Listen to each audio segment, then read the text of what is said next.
आज की क्लास में हम करने जा रहे हैं इंपॉर्टेंट क्वेश्चन, यानी कि देखो इसमें कोई स्पेसिफिक चैप्टर नहीं रहेगा, ठीक है। फर्स्ट चैप्टर से लेकर 9th चैप्टर के सारे यहाँ पे हम इंपॉर्टेंट क्वेश्चन डिस्कस करने जा रहे हैं। सो यहाँ पे आपको थंबनेल में भी दिख रहा होगा कि 40 मोस्ट इंपॉर्टेंट क्वेश्चन करेंगे, ठीक है। फ्री रेडिकल का हमें ऑर्डर ऑफ स्टेबिलिटी बताना है, यानी कि कौन सबसे ज्यादा स्टेबल है, कौन कम स्टेबल है, कौन बिल्कुल भी स्टेबल नहीं है, कौन सा कंपाउंड यहाँ पे टोटोमेरिज्म शो करेगा। अब क्वेश्चन आता है कि मैम टोटोमेरिज्म क्या होता है, चलो यस। और ऐसी कौन सी रिएक्शन है जहां पे हम क्लोरीन का रिएक्शन कराते हैं सनलाइट की प्रेजेंस में, कौन सी रिएक्शन पड़ी थी, यस याद आ रही है कोई रिएक्शन, कैसे याद आ जाएगी, है ना, रिवीजन तो किया नहीं है तो याद कैसे आ जाएगा, आपको बताना पड़ेगा। यानी कि इंडक्टिव इफेक्ट के बारे में बात कर रहे हैं। सो इंडक्टिव इफेक्ट किसका सबसे ज्यादा होगा, प्लस आई का मतलब जो क्या करते हो, जो इलेक्ट्रॉन विड्रॉ करना नहीं जानते हो, जो इलेक्ट्रॉन डोनेट करना जानते हो, ठीक है यस। और कौन से कंपाउंड ये टोटोमेरिज्म शो कर सकते हैं, तो इसके बीच में हमारा आयनिक बॉन्ड बन जाएगा। देखो आयनिक बॉन्ड बनाने के लिए हमको क्या क्या चीजें चाहिए, हमको कैटायन चाहिए एंड एनायन चाहिए, तभी हमारा आयनिक बॉन्ड बन पाएगा। Hello class 11th, welcome to Zenith Guru Pathshala. मैं हूं निकी पंडित एंड आज की क्लास में हम करने जा रहे हैं इंपॉर्टेंट क्वेश्चन, यानी कि देखो इसमें कोई स्पेसिफिक चैप्टर नहीं रहेगा, ठीक है। फर्स्ट चैप्टर से लेकर 9th चैप्टर के सारे यहाँ पे हम इंपॉर्टेंट क्वेश्चन डिस्कस करने जा रहे हैं। सो यहाँ पे आपको थंबनेल में भी दिख रहा होगा कि 40 मोस्ट इंपॉर्टेंट क्वेश्चन करेंगे, ठीक है। लेकिन इसको हम दो पार्ट में कवर करेंगे। आज के पार्ट में हम 25 क्वेश्चंस करेंगे जो कि सारे के सारे मल्टीपल चॉइस क्वेश्चन होंगे एंड बाकी के बचे हुए क्वेश्चंस हम नेक्स्ट क्लास में करेंगे जिसमें सब्जेक्टिव क्वेश्चन होंगे। तो इस तरीके से आपके ऑब्जेक्टिव क्वेश्चन भी हो जाएंगे एंड सब्जेक्टिव क्वेश्चन भी हो जाएंगे एंड 40 क्वेश्चंस में ही आपका पूरा का पूरा सिलेबस हो जाएगा खत्म। सो बहुत इंपॉर्टेंट लेक्चर है ये आपके लिए, बिल्कुल भी मिस नहीं करना है।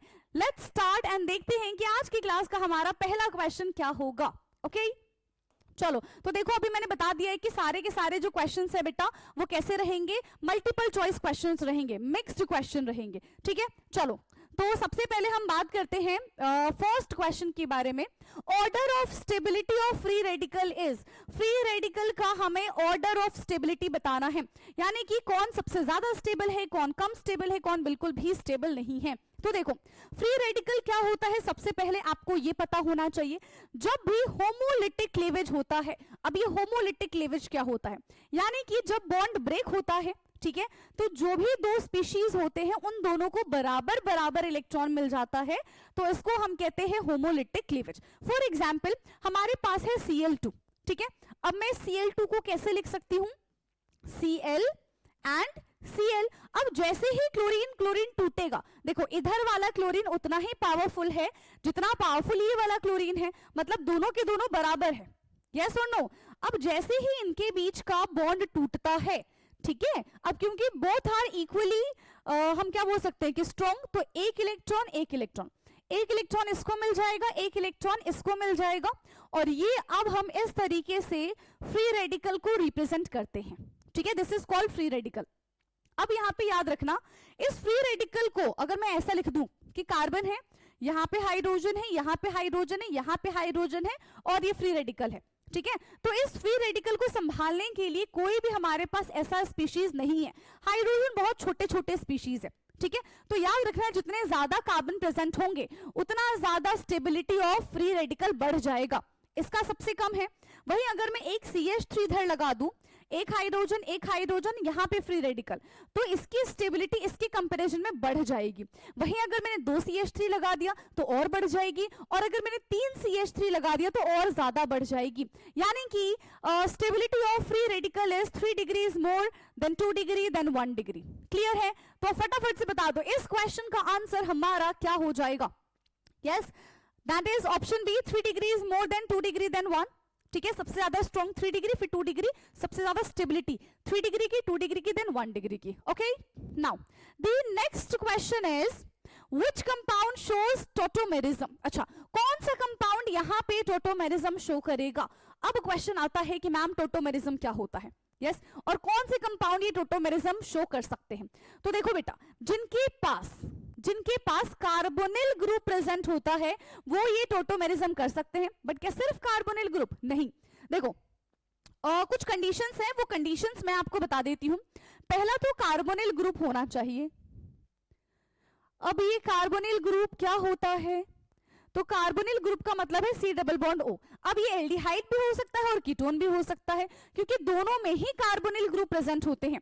एल्डिहाइड में भी कार्बोनिल ग्रुप प्रेजेंट होता है एंड कीटोन में भी कार्बोनिल ग्रुप प्रेजेंट होता है, ठीक है।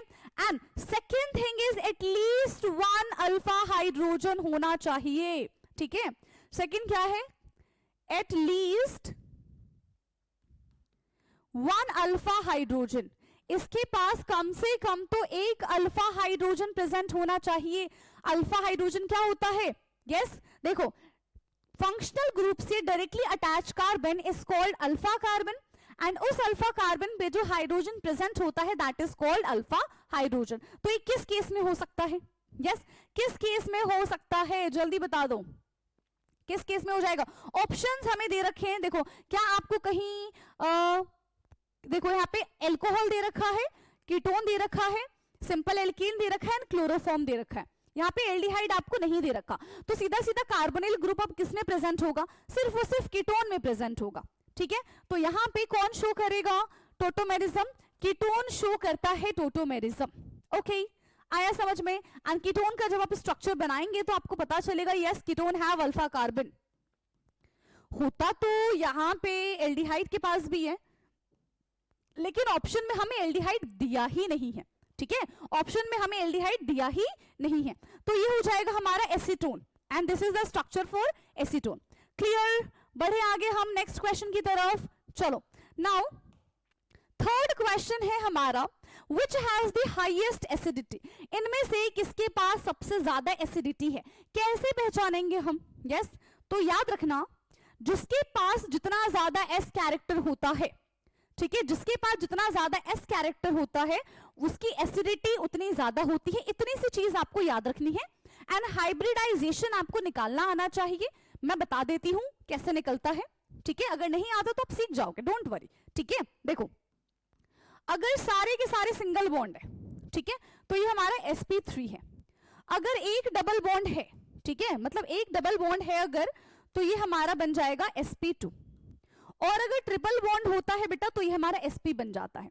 तो यहाँ पे ट्रिपल बॉन्ड में s कैरेक्टर ज्यादा 50-50, यहाँ पे कम हो गया है ना, 33% हो गया एंड यहाँ पे हमारा 25% हो गया। तो सबसे ज्यादा s कैरेक्टर किसमें है, ट्रिपल बॉन्ड में सबसे ज्यादा s कैरेक्टर प्रेजेंट है, ठीक है, ट्रिपल बॉन्ड में सबसे ज्यादा s कैरेक्टर प्रेजेंट है। कहां है ट्रिपल बॉन्ड, चेक कर लो जल्दी, कहां है बेटा ट्रिपल बॉन्ड, कहां दिख रहा है, हाँ आइन, आइन ग्रुप इज ट्रिपल बॉन्ड है ना, तो ये हो जाएगा हमारा C दैट इज इथाइन, ठीक है, C हो जाएगा दैट इज इथाइन। चलो बढ़ते हैं अब अपने क्वेश्चन नंबर 4 की तरफ। सो क्वेश्चन नंबर 4 है the reaction of alkene with chlorine in presence of sunlight processed via. चलो ऐसी कौन सी रिएक्शन है जहां पे हम क्लोरीन का रिएक्शन कराते हैं सनलाइट की प्रेजेंस में, कौन सी रिएक्शन पड़ी थी, यस याद आ रही है कोई रिएक्शन, नहीं कैसे याद आ जाएगी, है ना, रिवीजन तो किया नहीं है तो याद कैसे आ जाएगा, अब मुझे बताना पड़ेगा, ठीक है, बट डोंट वरी बहुत आसानी से हम समझ लेंगे, ठीक है। लेकिन अब जो मैं बताऊंगी ना उसको नहीं भूलना है, ओके। नाउ आयनिक मैकेनिज्म है, फ्री रेडिकल मैकेनिज्म है, इलेक्ट्रोफिलिक मैकेनिज्म है एंड न्यूक्लियोफिलिक मैकेनिज्म है। तो याद करो वो रिएक्शन जब क्लोरीन का रिएक्शन हम कराते थे इन प्रेजेंस ऑफ सनलाइट, तो कौन सी रिएक्शन होती थी, वो होती थी हमारी सब्स्टिट्यूशन रिएक्शन। कौन सी रिएक्शन होती थी बेटा, सब्स्टिट्यूशन रिएक्शन होती थी। देखो सब्स्टिट्यूशन रिएक्शन में क्या होता है, यहां पे आपके पास इस तरीके से हाइड्रोकार्बन प्रेजेंट है, आप इसका रिएक्शन क्लोरीन के साथ कराएंगे इन प्रेजेंस ऑफ सनलाइट, तो एक क्लोरीन एक हाइड्रोजन के साथ बाहर निकल जाएगा और जहां से हाइड्रोजन निकलेगा वहीं पे ये क्लोरीन आके अटैच हो जाएगा, तो ये हमारा बन जाएगा दिस दिस दिस Cl और साथ ही साथ यहां से HCl बाहर आ जाएगा, ठीक है। तो इस तरीके से ये हमारा रिएक्शन होता है इन प्रेजेंस ऑफ सनलाइट, लेकिन ये विदाउट मैकेनिज्म है इसीलिए आपको प्रोसेस नहीं पता चल पा रहा है कि कैसे इसका आंसर ये आएगा। सो देखो यहां पे क्या है, हमारे पास CH4 है ना, हमारे पास CH4 है, इससे पहले हमारे पास Cl2 था। अब Cl2 का ब्रेकडाउन कैसे होता है Cl और Cl से, अभी मैंने थोड़ी देर पहले ही एक क्वेश्चन में बताया था, फर्स्ट क्वेश्चन में बताया था। तो यहाँ पे ना फ्री रेडिकल बन रहा है, तो फ्री रेडिकल की वजह से रिएक्शन हो रहा है, इसी वजह से हमारा यहाँ पे क्वेश्चन नंबर 4 का ऑप्शन बी करेक्ट हो जाएगा। क्लियर? क्वेश्चन नंबर 4 का ऑप्शन बी हमारा यहाँ पे करेक्ट है। Now 5th question. So question number 5th is the correct increasing order of acidity. अभी एसिडिटी का क्वेश्चन हम कर आए हुए हैं। एसिडिटी बेटा हम कैसे आइडेंटिफाई करते हैं? जिसमें जितने ज्यादा एस कैरेक्टर होंगे वो उतना ज्यादा एसिडिक होगा, जिसमें जितने कम एस कैरेक्टर होंगे वो उतना कम एसिडिक होगा। ठीक है, triple bond have more acidic nature than double bond than single bond. अब ढूंढ लो, देखो triple bond, double bond, single bond, यही मुझे करेक्ट लग रहा है ना? आप बोलोगे triple bond, double bond, single bond, but question तो पढ़ो, किसमें कह रहे हैं क्वेश्चन? आपको कह रहे हैं इंक्रीजिंग ऑर्डर में बता देना है। ठीक है, इंक्रीजिंग, अच्छा कुछ गड़बड़ होगी क्या? इंक्रीजिंग ऑर्डर ही तो है ये, हाँ इंक्रीजिंग ऑर्डर ही है। ओके चलिए, नाउ नेक्स्ट क्वेश्चन है हमारा अब question number 6। So question number 6 is which of the following carbocation is most stable? कौन सा इसमें से कार्बोकेटायन सबसे ज्यादा स्टेबल है? तो जो चीजें आपने फ्री रेडिकल के बारे में पढ़ी थी एज इट इज आपको कार्बोकेटायन पे भी अप्लाई कर देना है। ठीक है, याद रहेगा आप कि 3 degree carbocation is most stable. यहां पे देखो CH3 CH3 CH3, देखो कार्बन के ऊपर पॉजिटिव चार्ज रिप्रेजेंट करता है कि कार्बन के पास इलेक्ट्रॉन की कमी है। अब देखो दोस्त किस लिए होते हैं? सहारा देने के लिए होते हैं, है ना? अब सबको पता है कि भाई इस कार्बन के पास इलेक्ट्रॉन की कमी है, तो इसके जितने ज्यादा ऐसे दोस्त रहेंगे जो इसके बुरे वक्त में हेल्प करेंगे, उतना ज्यादा ये वाला कार्बन स्टेबल फील करेगा, है ना? और जितने कम दोस्त रहेंगे इसके, उतना वो लोनली फील करेगा, उतना वो अनस्टेबल हो जाएगा। तो इसके पास 3 दोस्त हैं, ये खुश है, बोलता है कि हाँ ठीक है मेरे पास पॉजिटिव चार्ज है, मेरे पास इलेक्ट्रॉन की कमी है, बट मेरे पास अच्छे दोस्त भी है, तो क्या हो गया, मैं खुश हूं, है ना? लेकिन अगर इसके पास 2 ही दोस्त हो तो क्या हो जाएगा? बोलेगा ठीक है भाई मैं खुश हूं, मेरे पास 2 दोस्त है, बट इसके जितना खुश नहीं हूं। ठीक है, लेकिन अगर अब इसके पास एक ही फ्री रेडिकल प्रेजेंट है तब क्या होगा बेटा? ये भी खुश होगा, बट ठीक है इन दोनों के कंपैरिजन नहीं है। और अगर हम इसकी बात कर ले, ये तो रो रहा है ना? ये क्या कर रहा है? ये रो रहा है, बोले मेरे कोई दोस्त नहीं है, मैं बहुत ज्यादा लोनली फील कर रहा हूं, मैं बहुत ज्यादा अनस्टेबल हूं। So 3 degree is more stable than 2 degree than 1 degree. Okay, so which option is correct? Option D यहां पे हमारा करेक्ट हो जाएगा। ठीक है बेटा, बढ़े नेक्स्ट क्वेश्चन पे, या कोई डाउट है आपको? जो भी डाउट होगा आप कमेंट कर देना, मैं आपको बता दूंगी। ठीक है, चलो नाउ क्वेश्चन नंबर 7 पे आते हैं। For a reaction del H, यहां पे क्या है? Is smaller than 0 and del S, यानी कि enthalpy and entropy. Del H हमारा एंथैल्पी होता है, डेल एस हमारा एंट्रोपी होता है। The reaction will be spontaneous. कब हमारा रिएक्शन स्पॉन्टेनियस होगा? सो फॉर्मूला क्या था बेटा? फॉर्मूला क्या था हमारा?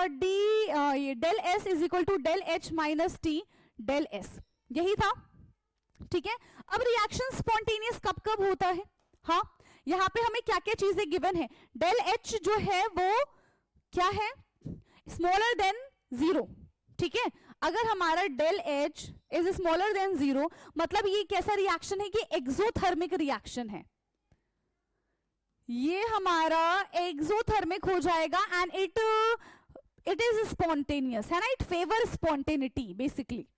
वही अगर हम डेल एस के बारे में बात करें, दैट इज ऑल्सो क्या हो जाएगा? Less than 0। इसका मतलब क्या है? रेंडमनेस जो है वो डिक्रीज हो रही है, डिक्रीज इन रेंडमनेस,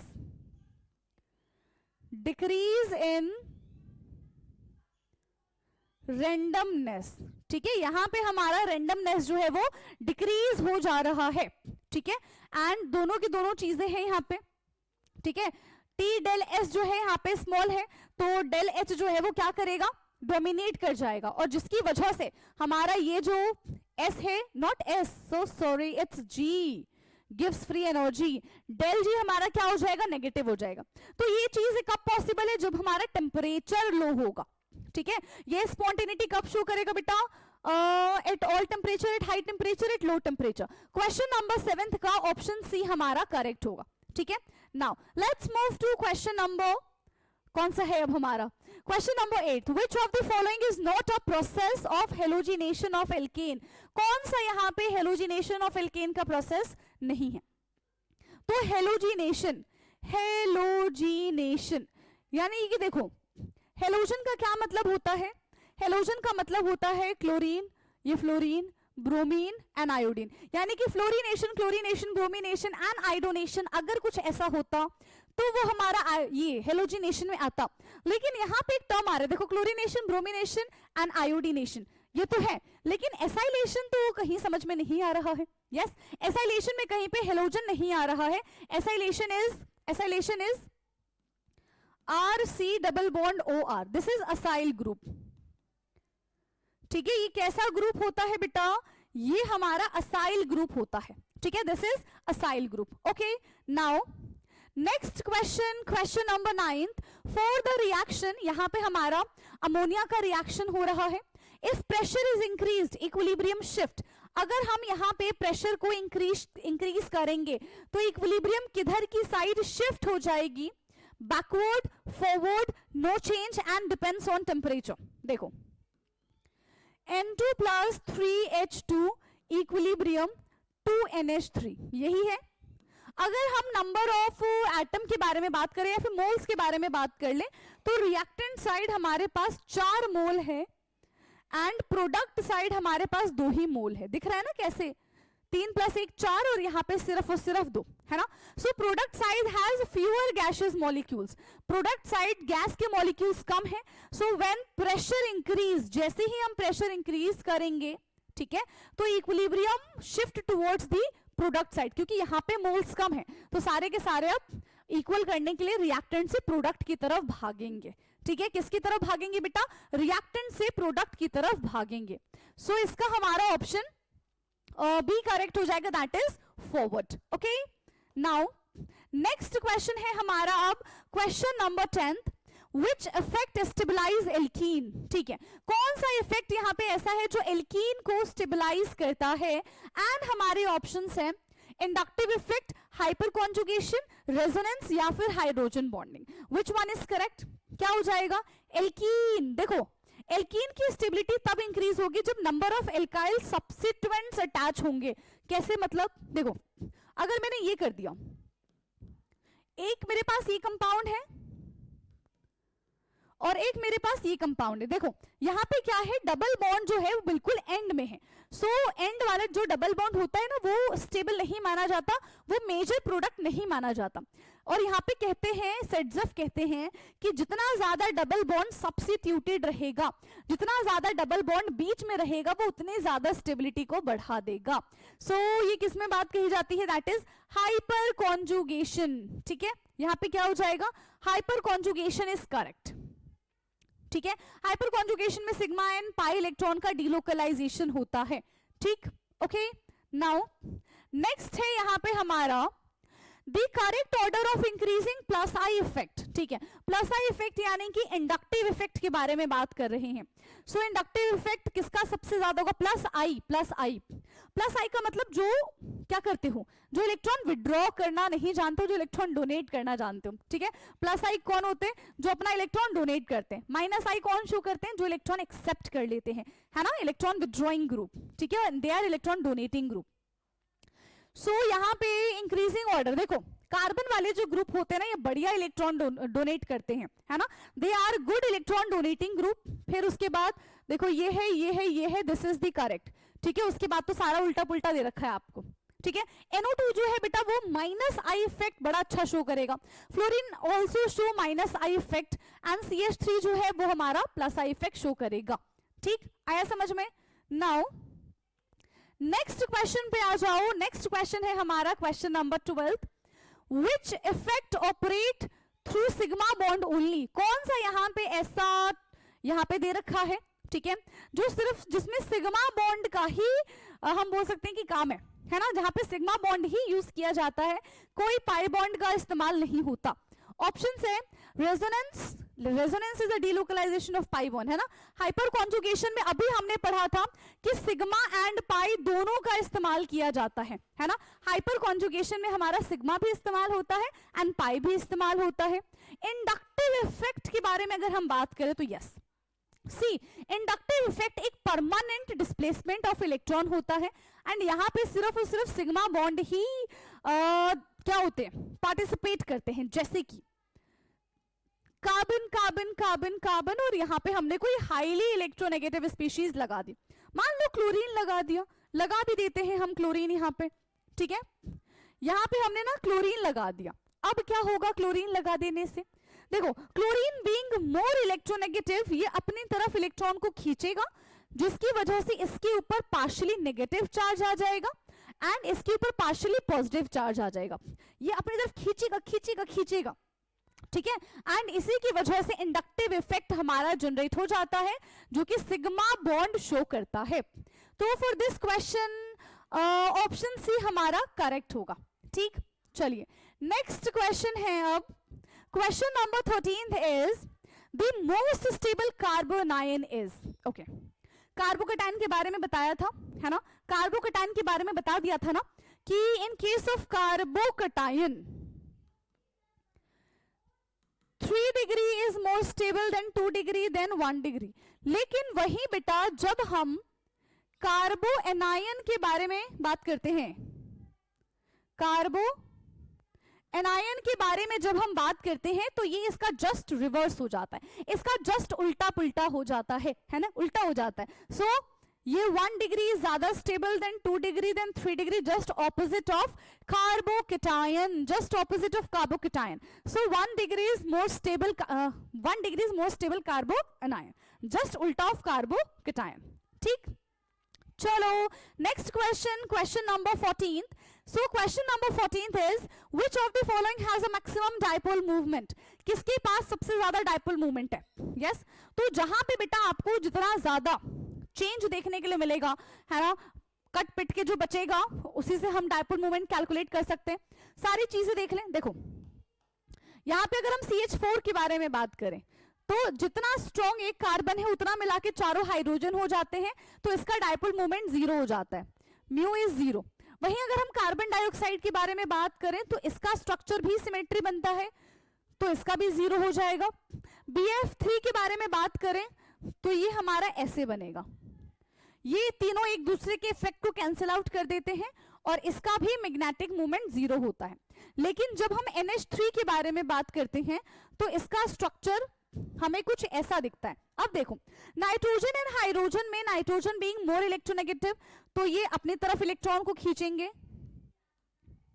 और नाइट्रोजन और लोन पेयर में, lone pair being more electronegative, तो ये अपनी तरफ खींचेगा। तो यहां पे ना कोई भी फोर्सेस कैंसिल आउट नहीं होंगे and there is some dipole movement. ठीक है, सो क्वेश्चन नंबर 14 का ऑप्शन बी हमारा करेक्ट हो जाएगा। नाउ नेक्स्ट क्वेश्चन है question number 15। Question 15th is the major product formed when propene react with HBr in presence of peroxide। तो कुछ याद आ रहा है पेरोक्साइड से? पेरोक्साइड से हमें ये याद आना चाहिए कि यहाँ पे एंटी मार्कोनिक रूल लग रहा है, एंड एंटी मार्कोनिक रूल को हम खराश इफेक्ट या फिर खराश लॉ भी बोलते थे। ठीक है, propene CH3CH double bond CH2, ये हमारा प्रोपीन है। जब इसका रिएक्शन हम HBr के साथ कराएंगे इन प्रेजेंस ऑफ पेरोक्साइड, तो ये हमारा क्या बन जाएगा? देखो पेरोक्साइड है तो ये नेगेटिव ये पॉजिटिव, ठीक है, पॉजिटिव इसके पास जाएगा, नेगेटिव यहां पे आके अटैक कर देगा, तो ये बन जाएगा हमारा CH3 CH2 CH2Br, 1 ब्रोमो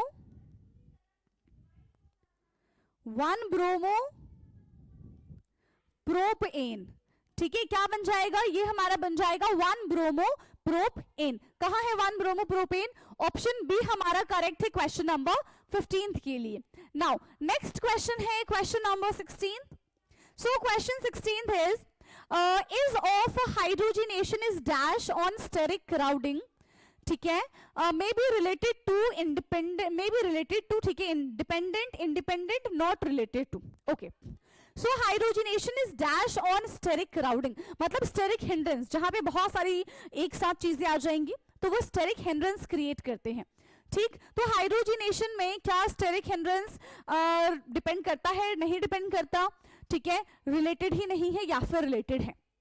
तो ऑफ कोर्स डिपेंड करता है।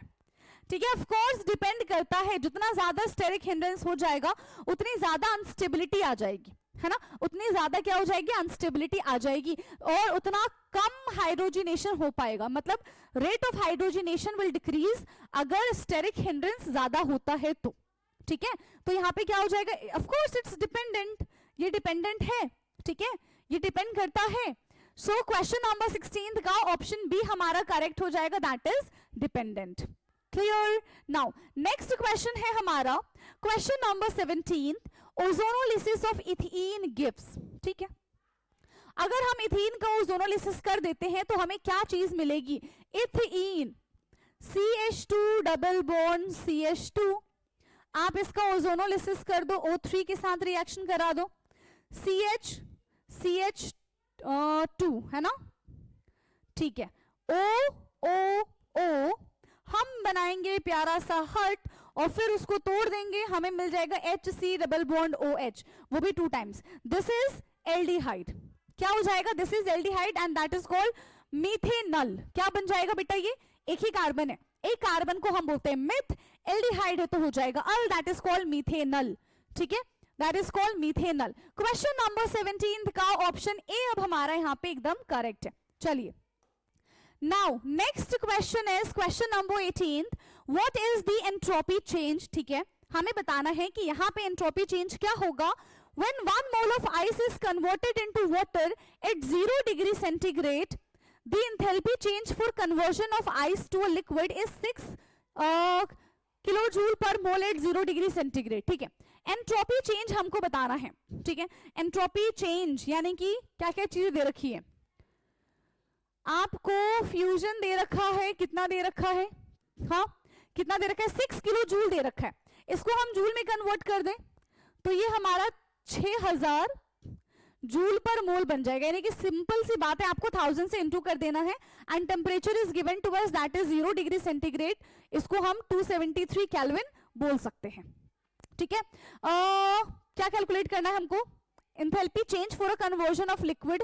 ठीक है, एंट्रोपी बताना है हमको, what is the entropy. Entropy का रिप्रेजेंटेशन क्या है, डेल एस, है ना, एंट्रोपी का रिप्रेजेंटेशन क्या है, del S. So del S is equal to del H upon T and del S is equal to del H is 6000, है ना, और टेम्परेचर हमको कितना दे रखा है, दैट इज 273। क्या आप ये कैलकुलेशन कर पाएंगे, हाँ क्या आप ये आसान से कैलकुलेशन कर पाएंगे, कर पाते हो बहुत अच्छी बात है, नहीं कर पाते हो तो करना है। ठीक है, और मैच करोगे इसके साथ आंसर की यस आपका आंसर यही आ रहा है कि नहीं आ रहा। ठीक है, सो 21.98 एंड इसकी यूनिट क्या हो जाएगी, दैट इज जूल पर kelvin, this is joule, this is kelvin, तो जूल पर केल्विन इसका आंसर हो जाएगा 21.98। ठीक, आया समझ में। बढ़े नेक्स्ट क्वेश्चन की तरफ, चलो क्वेश्चन नंबर 19 पे आ जाते हैं जल्दी जल्दी। एंड क्वेश्चन नंबर 19 है हमारा, if liquid A and B form an ideal solution. ठीक है, लिक्विड ए और लिक्विड बी क्या कर रहे हैं, एक आइडियल सोल्यूशन का फॉर्मेशन कर रहे हैं। सो क्या होना चाहिए, the entropy of mixing is 0। ठीक है, the free energy of mixing is 0, the free energy as well as the entropy of mixing are 0 and the enthalpy of mixing is 0। तो हमने ना क्या पढ़ा था, अगर if we have ideal gas तो उसमें डेल एच, है ना, जो एंथैल्पी है हमारा, एंथैल्पी मिक्सिंग जो है वो क्या हो जाता है, 0 हो जाता है। ठीक है, एंड यहाँ पे आइडियल है, ठीक है, आइडियल गैस है, तो उसमें और क्या क्या हो जाता है, जो gives free energy that is smaller than 0, है ना, ये सारी चीजें होती हैं। हमें एंट्रोपी ऑफ मिक्सिंग 0 दे रखा है, एंट्रोपी ऑफ मिक्सिंग 0 नहीं, एंट्रोपी ऑफ मिक्सिंग 0 नहीं होता, entropy of mixing is greater than 0 होता है। ठीक है, and the free energy is minimizing to 0, no that is less than 0, है ना, तभी हमारा रिएक्शन जो है वो स्पॉन्टेनियस होगा। The free energy as well as the entropy of the maxima is 0, no, and the enthalpy of mixing is 0, yes. Del H mix जो है वो हमारा 0 के बराबर होता है, वॉल्यूम जो है वो हमारा 0 के बराबर होता है, change in volume, change in enthalpy और आर इक्वल टू 0, तो वो हमारा क्या हो जाएगा, एक आइडियल गैस बनेगा। ठीक, चलो क्वेश्चन नंबर 20 पे आ चुके हैं अब हम। The ion which is isoelectronic with carbonyl is not carbonyl, हाँ कार्बन ऑक्साइड है। ठीक है, अब यहाँ पे देखो क्या है, आइसोइलेक्ट्रॉनिक का मतलब क्या होता है, ऐसे species which have same number of electron is called isoelectronic species. तो कार्बन और ऑक्सीजन को चेक करते हैं, कार्बन आता है हमारा 12 नंबर पे, ऑक्सीजन आता है हमारा 16 नंबर पे। ठीक है, तो इसके पास टोटल कितने इलेक्ट्रॉन है, 6, 7, 8 एंड 28 इलेक्ट्रॉन हमारा प्रेजेंट है। अच्छा ये तो मास के बराबर हो गया, इलेक्ट्रॉन के बराबर हमको करना था, है ना। कार्बन 6 हो जाएगा, ये हमारा 8 हो जाएगा, यानी कि टोटल 14 इलेक्ट्रॉन है। अब आपको इन्हीं में से चेक करना है कि किसके पास टोटल 14 इलेक्ट्रॉन प्रेजेंट है।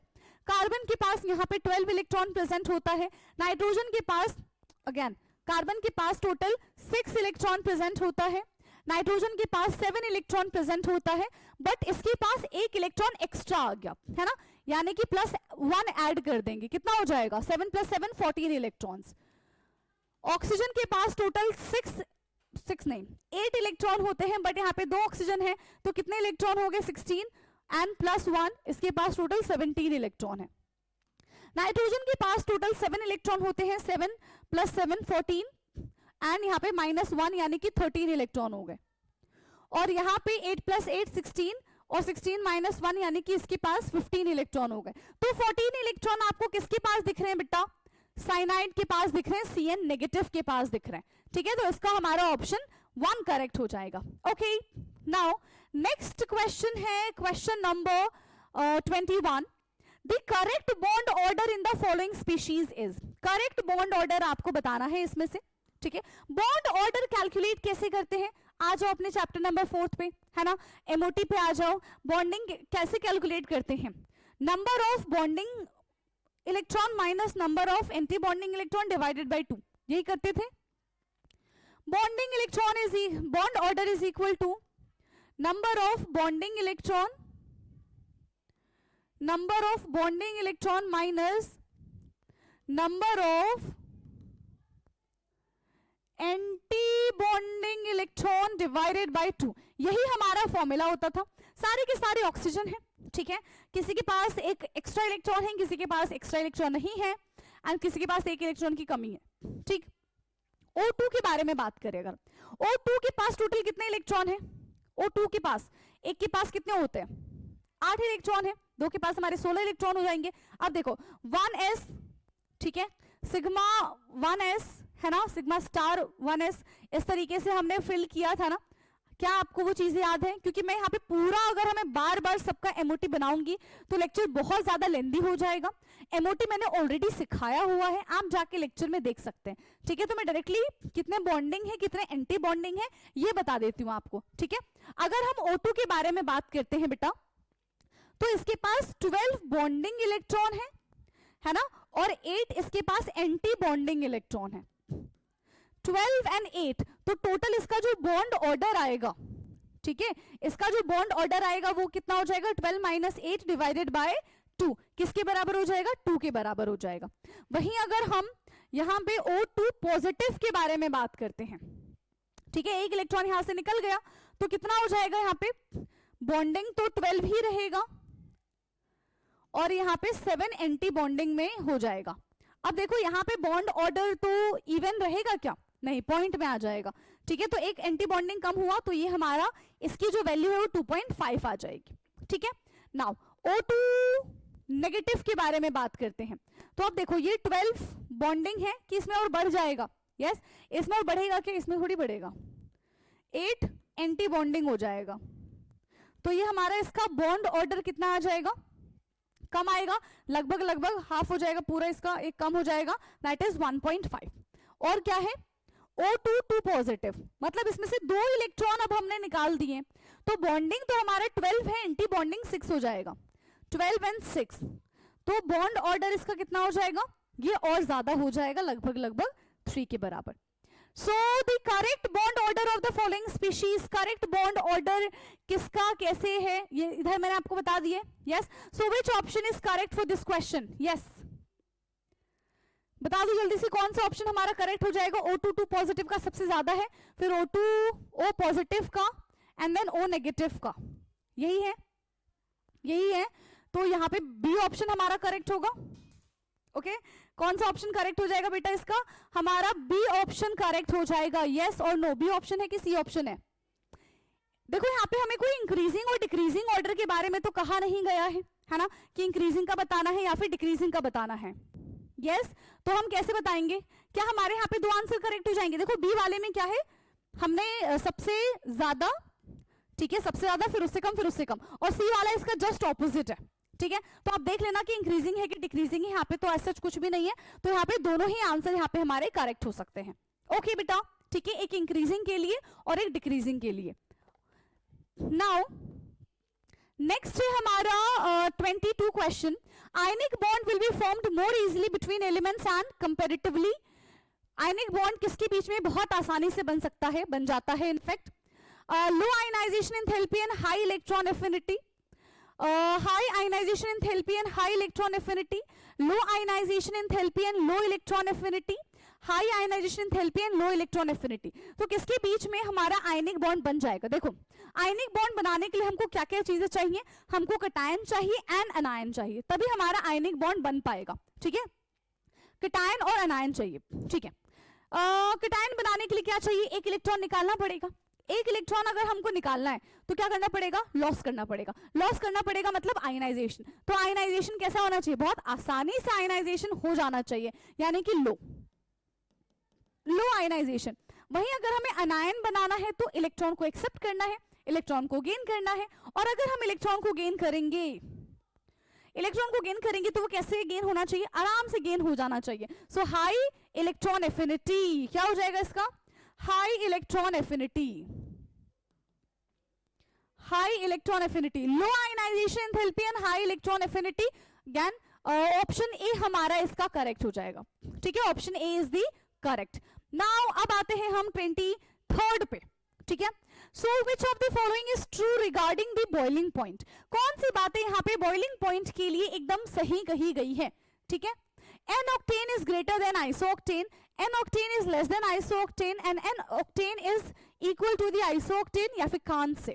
सी, अगर हम बॉइलिंग पॉइंट का कॉन्सेप्ट पढ़ते हैं बेटा, तो यहाँ पे क्या होता है, जिसके पास जितना ज्यादा सरफेस एरिया होता है, जिसके पास सबसे ज्यादा स्ट्रॉन्ग बॉन्ड होता है, उसका बॉइलिंग पॉइंट हाई होता है, ठीक है। तो यहाँ पे N-octane की अगर हम बात कर रहे हैं तो N-octane मतलब सीधा सीधा सीधा सीधा 8 कार्बन की लंबी चेन बनेगी। वहीं आइसोक्टेन में ब्रांच बन जाएगा, और ब्रांच बनते ही इसका बॉइलिंग पॉइंट कम हो जाता है। So for this reason question 23rd का हमारा ऑप्शन बी करेक्ट हो जाएगा। ओके, नाउ क्वेश्चन 24th पे आते हैं अब हम, ठीक है। So question 24th is the oxidation number of chromium NCrCO6, ठीक है, CrCO6। यहाँ पे जो CO है that is the carbonyl group, तो कैसे निकालते हैं? CrCO6, ठीक है।